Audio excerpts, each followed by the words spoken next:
नमस्कार दोस्तों, आज जो कहानी आप सुनने जा रहे हैं वो एक ऐसे शमशान की है जहां आत्माएं अब भी भटकती हैं। और एक रात ठीक 2:13 पर वहां कुछ ऐसा हुआ जिसे रिकॉर्ड करने वाले आरव की दर्द भरी डरावनी रहस्यमय आप बीती। आरव एक यूट्यूबर था। वो डरावनी और रहस्यमय जगहों पर जाकर वीडियो बनाता था। उसका सपना था कि वो इंडिया का सबसे बड़ा हॉरर कंटेंट क्रिएटर बने। एक दिन उसे एक गांव के बारे में पता चला, रामगढ़। वहाँ एक पुराना शमशान घाट था जिसके बारे में कहा जाता था कि वहाँ रात बिताने वाला इंसान या तो पागल हो जाता है या फिर वापस कभी लौटता ही नहीं। आरव को यही तो चाहिए था, एक ऐसी कहानी जो सबको डरा दे, हैरान कर दे। उसने कैमरा, टॉर्च, पावर बैंक और बाकी सामान बैग में भरा और अकेले उस गांव के लिए निकल पड़ा। जब वो गांव पहुंचा तो लोग उसे अजीब नज़रों से देखने लगे, जैसे कोई अनजान खतरा उसके सिर पे मंडरा रहा हो।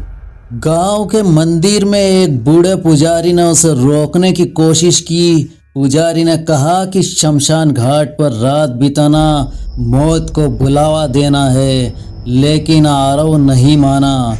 उसने पुजारी से कहा कि वो डर को दिखाना चाहता है और अगर डर सच में है तो दुनिया को बताना ज़रूरी है। पुजारी ने बहुत समझाया, लेकिन आरव का इरादा बहुत मजबूत था। रात के करीब 8:30 बजे आरव अपने कैमरे के साथ शमशान घाट पहुंचा। वहां चारों ओर वीरानी थी, टूटी फूटी लकड़ियां, अध जली लाशें और राख की बदबू हवा में तैर रही थी। चारों ओर पेड़ों की झाड़ियां थी जिनमें से अजीब अजीब सी आवाज़ें आ रही थी, जैसे कोई फुसफुसा रहा हो। आरव ने कैमरा चालू किया, टॉर्च जलाई और रिकॉर्डिंग शुरू कर दी। उसने कैमरे में कहा कि आज की रात वो इसी जगह अकेले बिताने वाला है जहां मौत और डर का डेरा है। वो लोगों को बताएगा कि इन कहानियों में कितना सच है। शुरुआत में सब कुछ सामान्य था। आरव कभी चिताओं को दिखाता, कभी अपनी हालत को। उसने वहीं एक कोने में अपनी टेंट जैसी जगह बनाई और कुछ खाने का सामान निकाला। लेकिन जैसे जैसे रात गहराने लगी, माहौल बदलने लगा। करीब रात के 11:30 बजे अचानक हवा चलनी बंद हो गई। सब कुछ थम गया, जैसे पूरा वातावरण सांस रोक कर बैठा हो। आरव ने ध्यान दिया कि उसकी टॉर्च की रोशनी धीरे धीरे कम हो रही है, जबकि बैटरी फुल थी। कैमरे की स्क्रीन झिलमिलाने लगी। एक अजीब सी सिहरन उसके शरीर में दौड़ गई। उसी समय उसे किसी के चलने की आवाज़ सुनाई दी, जैसे कोई इंसान राख पर नंगे पांव चल रहा हो। उसने टॉर्च से चारों तरफ रोशनी डाली, लेकिन कोई नहीं दिखा। वो कुछ कहने ही वाला था कि उसके कानों में किसी औरत की आवाज़ गूंजी, बहुत धीमी और टूटी हुई। मेरा बच्चा, मुझे मेरा बच्चा दो। आरव का कलेजा कांप गया। उसने कैमरा उसी ओर घुमाया जहां से आवाज़ आ रही थी, लेकिन वहाँ कोई नहीं था। उसी समय एक चिता अपने आप जलने लगी। आरव डर के मारे कांपने लगा। उसने उस जलती चिता को कैमरे में रिकॉर्ड किया, लेकिन चंद सेकंड में ही वो आग अपने आप बुझ गई, जैसे किसी ने हाथ से दबा दी हो। रात के 1 बज चुके थे। वो सोच रहा था कि अब थोड़ी देर में सुबह होगी और सब ठीक हो जाएगा, लेकिन तब कुछ ऐसा हुआ जिसे देखकर आरव की रूह कांप गई। उसने देखा कि एक औरत लाल साड़ी में कुछ दूरी पर खड़ी थी। उसके बाल बिखरे हुए थे, चेहरा झुलसा हुआ और आंखों की जगह सिर्फ गड्ढे थे। सबसे डरावनी बात यह थी कि उसके पैर उल्टे थे। वो आरव की तरफ नहीं देख रही थी, लेकिन उसकी जुबान लगातार एक ही बात बोल रही थी, मेरा बच्चा, मुझे मेरा बच्चा दो। आरव की सांस अटक गई। वो न हिल पा रहा था न बोल पा रहा था। तभी वो औरत धीरे धीरे हवा में ऊपर उठी और अचानक गायब हो गई। बस राख उड़ती रह गई। आरव वहीं जमीन पर गिर पड़ा। वो समझ नहीं पा रहा था कि यह सपना था या हकीकत। थोड़ी देर बाद उसे होश आया तो उसने कैमरा बंद कर दिया और चुपचाप बैठ गया। सुबह तक वह बस दीवार से पीठ लगाए कांपता रहा। सुबह हुई, सूरज निकला, पक्षियों की आवाज़ आई, लेकिन आरव की हालत खराब थी। वह किसी तरह गांव लौट आया। गांव के लोगों ने देखा कि उसका चेहरा पीला पड़ा था, आंखें सुर्ख और आवाज़ कांप रही थी। पुजारी ने उसे पानी पिलाया और कुछ मंत्र पढ़े। आरव ने पुजारी से पूछा, वो औरत कौन थी, वो बच्चा कौन था? पुजारी ने गहरी सांस ली और कहा, आज से 30 साल पहले इस गांव में एक गरीब महिला रहती थी, सुमित्रा। उसका एक छोटा बच्चा था।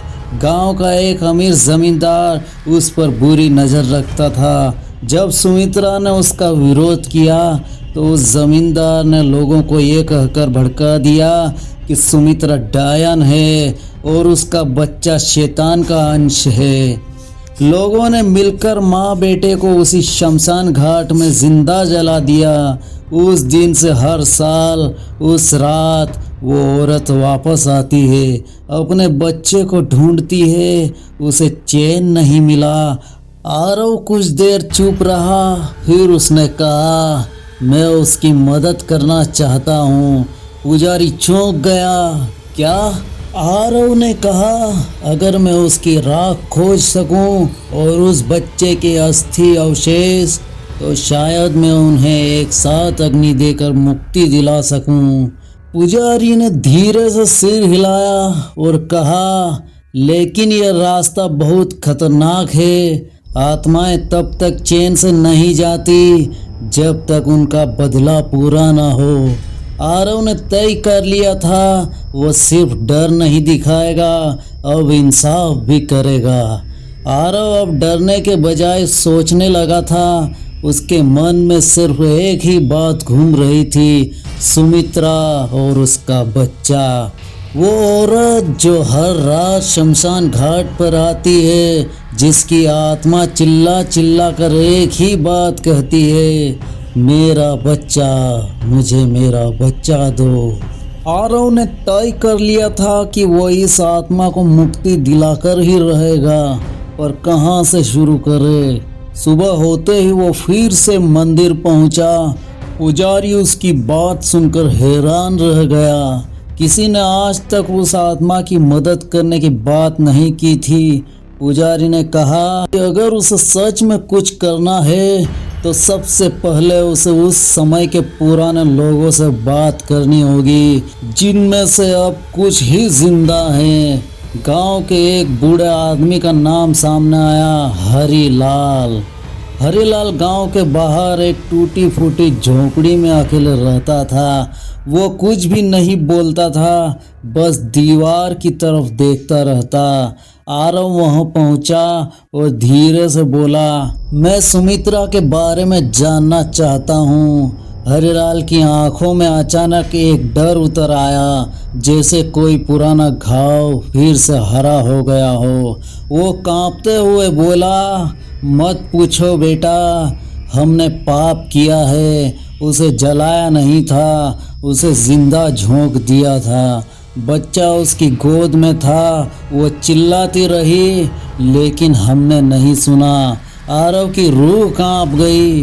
हरिलाल ने बताया कि उस दिन जमींदार विजय ठाकुर ने सबको उकसाया था, कहा था कि सुमित्रा डायन है, वो अपने बेटे की बलि चढ़ा रही है। गांव के लोगों ने बिना सोचे समझे लकड़ियां इकट्ठा की, सुमित्रा को बांधा और चिता में फेंक दिया। सुमित्रा को बांधा और चिता में फेंक दिया।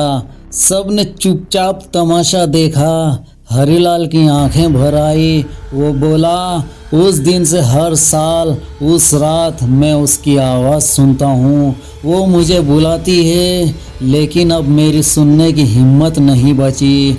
आरव को एक और जानकारी मिली। जमींदार विजय ठाकुर आज भी जिंदा था, लेकिन अब वो पागल हो चुका था। उसे गांव के बाहर एक पुराने हवेली में अकेले बंद रखा गया था। कोई उसके पास नहीं जाता था। आरव ने ठान लिया कि अब उसी से मिलेगा। अगले दिन दोपहर को वो हवेली पहुंचा।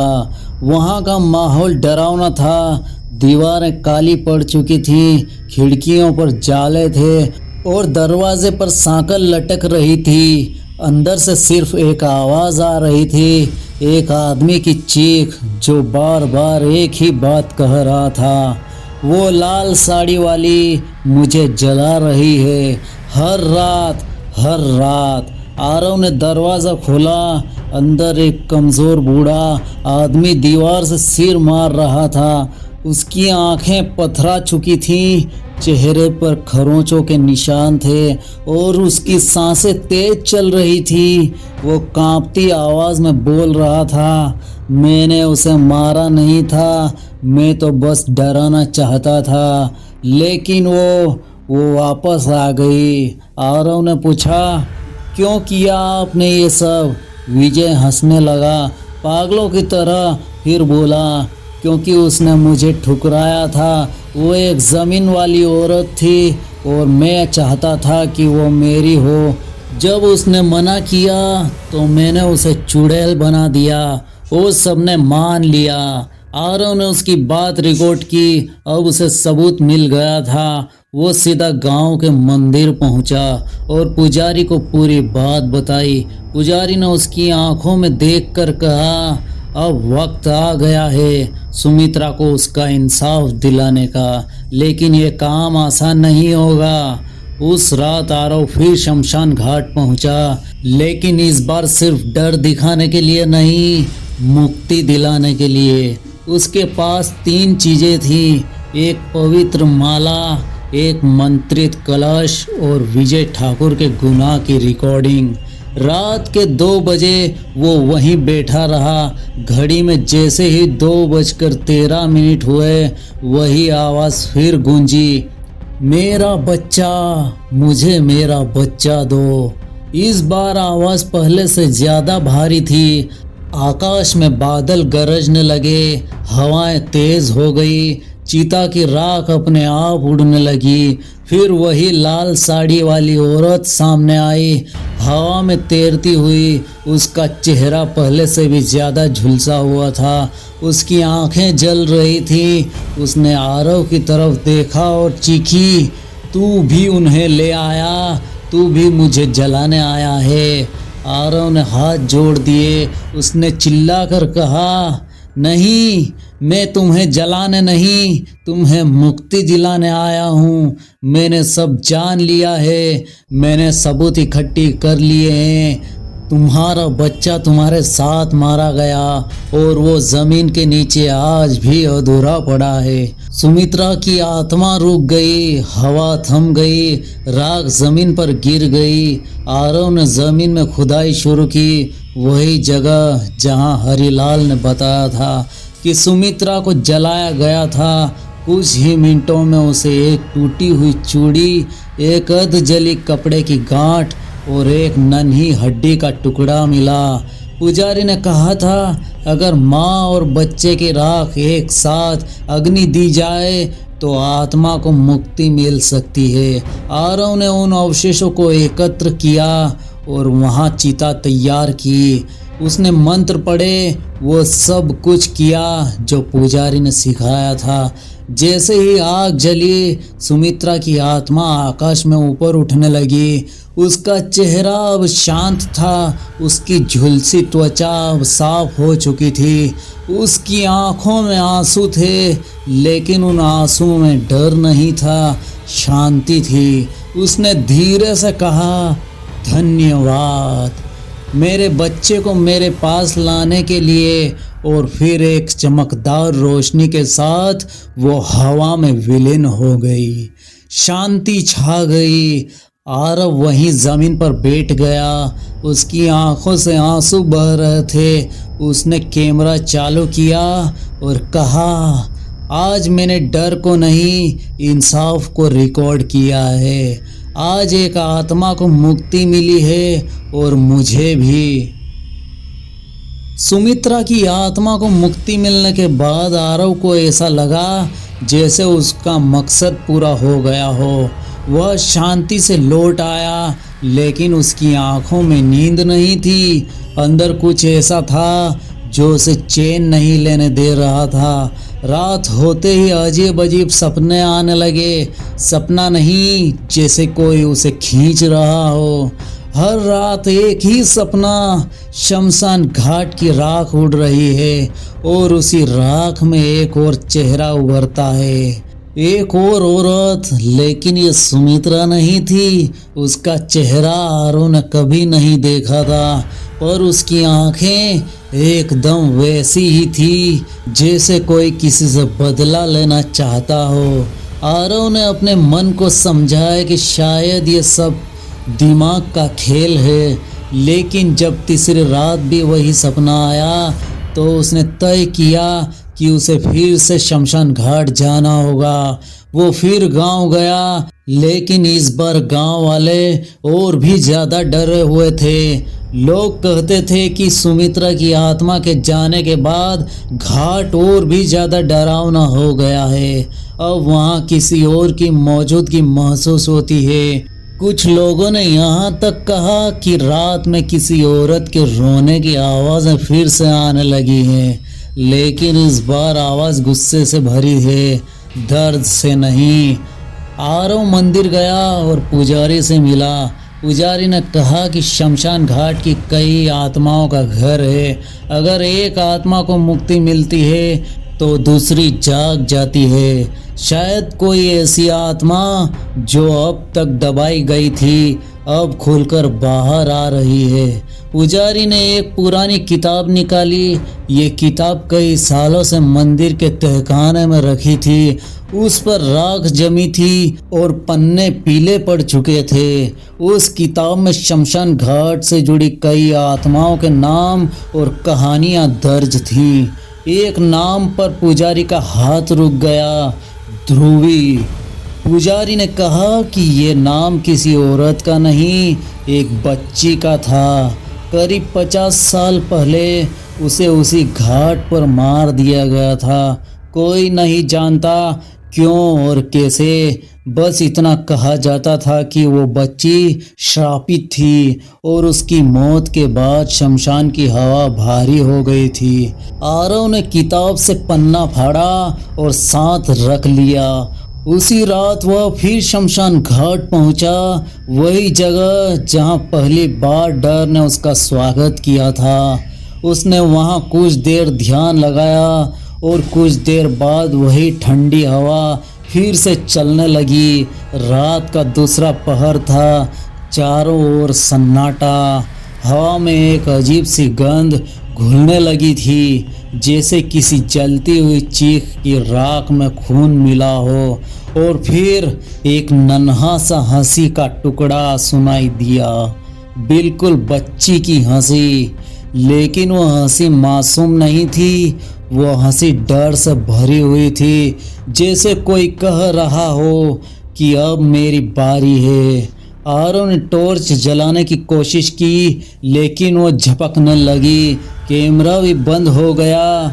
चारों ओर अंधेरा, बस वही आवाज़, हंसी और धीरे धीरे कोई गाने जैसा कुछ गा रहा हो। लोरी सुनाऊं क्या, सो जाना, तूने मुझे क्यों जगा दिया। आरव का गला सूखने लगा। उसने जोर से कहा, कौन है वहाँ, मैं तुम्हारी मदद करना चाहता हूँ। कोई जवाब नहीं आया, लेकिन एक परछाई जमीन पर पड़ी। एक छोटी बच्ची सफ़ेद फ्रॉक में, सर झुका हुआ और हाथ में एक फटा हुआ टेडी बियर। आरव ने आंखें बंद की और पुजारी द्वारा दिए गए मंत्रों को दोहराने लगा। कुछ पल बाद बच्ची की आत्मा ने सर उठाया। उसके चेहरे पर गहरे घाव थे, एक आंख गायब थी और दूसरी में खून भरा था। उसने चुपचाप कहा, मुझे मत भगाओ, सब मुझे मारना चाहते हैं, तुम भी वही करने आए हो ना? आरव ने शांत होकर कहा, नहीं, मैं जानना चाहता हूँ कि तुम्हारे साथ क्या हुआ था, तुम कौन हो और क्यों अब तक यहाँ भटक रही हो? बच्ची ने अपनी उंगली उठाकर एक दिशा में इशारा किया, शमशान घाट के पुराने हिस्से की ओर। आरव धीरे धीरे उधर बढ़ा। रास्ता घना था, झाड़ियाँ और झाड़ फूस से भरा। किसी तरह उसने रास्ता बनाया और आगे पहुंचा। वहाँ एक पुरानी टूटी फूटी समाधि दिखी, बिल्कुल उपेक्षित। समाधि पर एक नाम लिखा था, ध्रुवी। नीचे छोटे अक्षरों में एक और लाइन उकेरी गई थी, 6 साल की उम्र आग में समा गई। आरव अब समझ चुका था कि यह आत्मा उसी ध्रुवी की है, लेकिन सवाल यह था कि 6 साल की बच्ची को शमशान में किसने जलाया? वो वापस मंदिर आया और किताब के पिछले पन्नों को पढ़ने लगा। वहाँ एक और नाम मिला, एक औरत का नाम, मालविका देवी। वहाँ लिखा था, गांव की एक औरत जो अंधविश्वास के नाम पर तंत्र मंत्र करती थी। लोगों ने उसे देवी मान लिया था, लेकिन वो मासूम बच्चों की बलि देती थी और एक दिन ध्रुवी उसकी अगली बलि बन गई। जब लोगों को सच्चाई पता चली तो भीड़ ने मालविका देवी को मार डाला, लेकिन तब तक बहुत देर हो चुकी थी। ध्रुवी की आत्मा उसी दिन से शमशान में भटक रही थी। अब आरव के सामने एक और मिशन था, ध्रुवी को भी मुक्ति दिलाना, लेकिन यह आसान नहीं था। बच्चे की आत्मा मासूम नहीं होती। अगर उसे तकलीफ में मारा गया हो तो वो बदले की भावना से भर जाती है। आरव जानता था कि इस बार वो खेल और भी खतरनाक होगा। वो फिर शमशान लौटा। बच्ची की आत्मा उसका इंतजार कर रही थी। आरव ने उसकी समाधि पर फूल चढ़ाए, गंगा जल डाला और शांत स्वर में कहा, ध्रुवी, मैं जानता हूँ तुम्हारे साथ क्या हुआ था, लेकिन अब तुम्हें तकलीफ नहीं होगी। मैं तुम्हें वहाँ ले जाऊँगा जहाँ कोई डर नहीं, कोई दर्द नहीं। बच्ची चुपचाप खड़ी रही। फिर उसने धीरे से कहा, अगर तुम झूठ बोल रहे हो तो मैं तुम्हारी आंखें निकाल लूँगी। आरव कांप गया, लेकिन डर के सामने खड़ा रहा। उसने वो कलश निकाला जिसमें सुमित्रा की राख रखी गई थी। उसने गंगाजल से उस समाधि को पवित्र किया और वहीं एक दीपक जलाया। कुछ ही पल में हवा थम गई, चांदनी और तेज हो गई। ध्रुवी की आत्मा धीरे धीरे ऊपर उठने लगी। उसके चेहरे से खून गायब हो रहा था। उसकी आंखें अब मासूम थी। वो मुस्कुराई। उसने आरव की तरफ देखा और कहा, अब मैं सोने जा रही हूँ, और वो हवा में विलीन हो गई। आरव ने फिर कैमरा चालू किया और कहा, यह कहानी सिर्फ आत्माओं की नहीं, इंसाफ की है। कोई डर की सच्चाई से बड़ा नहीं होता और कोई आत्मा तब तक नहीं सोती जब तक कोई उसे सुने नहीं। आरव अब तक 2 आत्माओं को मुक्ति दिला चुका था, सुमित्रा और उसकी बच्ची ध्रुवी, लेकिन इसके बाद भी उसके भीतर कोई हलचल शांत नहीं हो रही थी। वो हर रात जागता रहता, आंखें बंद करता तो वही शमशान उसकी आंखों के सामने आ जाता। उसे ऐसा लगने लगता था जैसे कोई तीसरी आत्मा उसका इंतजार कर रही है। लेकिन अब की बार डर नहीं था, कोई अनजानी सी खिंचाव थी, जैसे कोई आवाज़ कह रही हो, अब तेरी बारी है। एक रात आरव को सपना आया, वह फिर शमशान घाट पर है, लेकिन इस बार किसी और की चिता जल रही है और वो चिता उसी का शरीर जला रही थी। आरव हड़बड़ाकर उठा, पसीने से तरबतर, सांसें तेज, दिल जोर जोर से धड़क रहा था। अब उसे यकीन हो गया था कुछ है जो उसे खुद से जोड़ रहा है। उसने मंदिर जाकर पुजारी से बात की। पुजारी ने कहा, बेटा तुम यहाँ क्यों आए थे? आरव ने कहा, डर दिखाने, लेकिन अब मुझे लगता है मैं खुद किसी डर से बंधा हुआ हूँ। पुजारी ने उसे मंदिर की वही पुरानी काली किताब दी और कहा, आखिरी पन्ना पढ़ो। आरव ने जब वो पन्ना पढ़ा तो उसके पैरों के नीचे की ज़मीन खिसक गई। वहाँ एक नाम था, कन्हैया लाल शववाहक। नीचे लिखा था, वो आदमी जिसने सुमित्रा की चिता सजाई थी, वही जिसने ध्रुव की समाधि खोदी थी, जिसने घाट की हर आत्मा को चुपचाप जलाया, लेकिन अंत में उसी की आत्मा सबसे बड़ा रहस्य बन गई। आरव ने कहा, ये मुझसे कैसे जुड़ता है? पुजारी ने कहा, तुम्हारे पिताजी का नाम क्या था? आरव चौंका। वह बोला, मेरे पापा का नाम कन्हैया लाल था, लेकिन वो तो बचपन में ही शांत हो चुके थे। पुजारी ने कहा, शायद तुम्हारा यहाँ आना कोई इत्तेफाक नहीं था, शायद तुम खुद उस घाट से जुड़े हो, अपने ही पिता की अधूरी मुक्ति की तलाश में आए हो। अब सारी बातें जुड़ने लगी थी। आरव के पिता शववाहक थे, जो शमशान में लाशें लाते और अंतिम संस्कार में मदद करते थे, लेकिन एक रात अचानक उनकी मौत हो गई थी और उनका शरीर कभी नहीं मिला। आरव को अब समझ आया कि जो सपना वो हर रात देखता है, जलती चिता और अपना शरीर, वो दरअसल किसी और की चिता नहीं, उसी के पिता की थी। अब आरव ने ठान लिया, इस कहानी का अंत होगा और इस बार चिता वो जलाएगा जो उसके जीवन का सबसे ज़रूरी संस्कार बन जाएगा। रात के ठीक 2:13 पर आरव अंतिम बार शमशान घाट पहुंचा। चारों ओर धुआं था, राख उड़ रही थी, हवा बोझिल थी, लेकिन इस बार वो डरा नहीं, वह शांत था, जैसे कोई अंतिम यात्रा शुरू होने वाली हो। तभी एक अजीब सी रोशनी चिता स्थल के एक कोने से निकलने लगी। आरव उधर गया और देखा, वहाँ ज़मीन के नीचे एक सूखा हुआ शव पड़ा था। उसके गले में वही माला थी जो उसकी माँ ने कभी उसे दी थी, और हाथ में एक लकड़ी की माला। आरव ने पहचान लिया, यह उसके पिता थे। पुजारी भी वहाँ पहुँच चुका था। उसने मंत्र पढ़ना शुरू किया। आरव ने अपने हाथों से उस चिता की लकड़ियाँ सजाई और अपने पिता को अग्नि दी। आसमान में बिजली चमकी। शमशान की सारी चिताएं एक पल के लिए जलने लगी, जैसे आत्माएं भी इस मुक्ति को देखकर राहत पा रही हो। हवा एकदम शांत हो गई, राख जमीन पर बैठ गई और एक गहरी संतोष भरी आवाज़ आरव के कानों में गूंजी, अब मैं चैन से हूँ बेटा। आरव की आंखों से आंसू बहने लगे। उसे अब समझ आ चुका था, उसका YouTube चैनल, उसका शौक, डर से खेलने की उसकी हिम्मत, ये सब महज उसका शौक नहीं था, ये उसके भाग्य का हिस्सा था।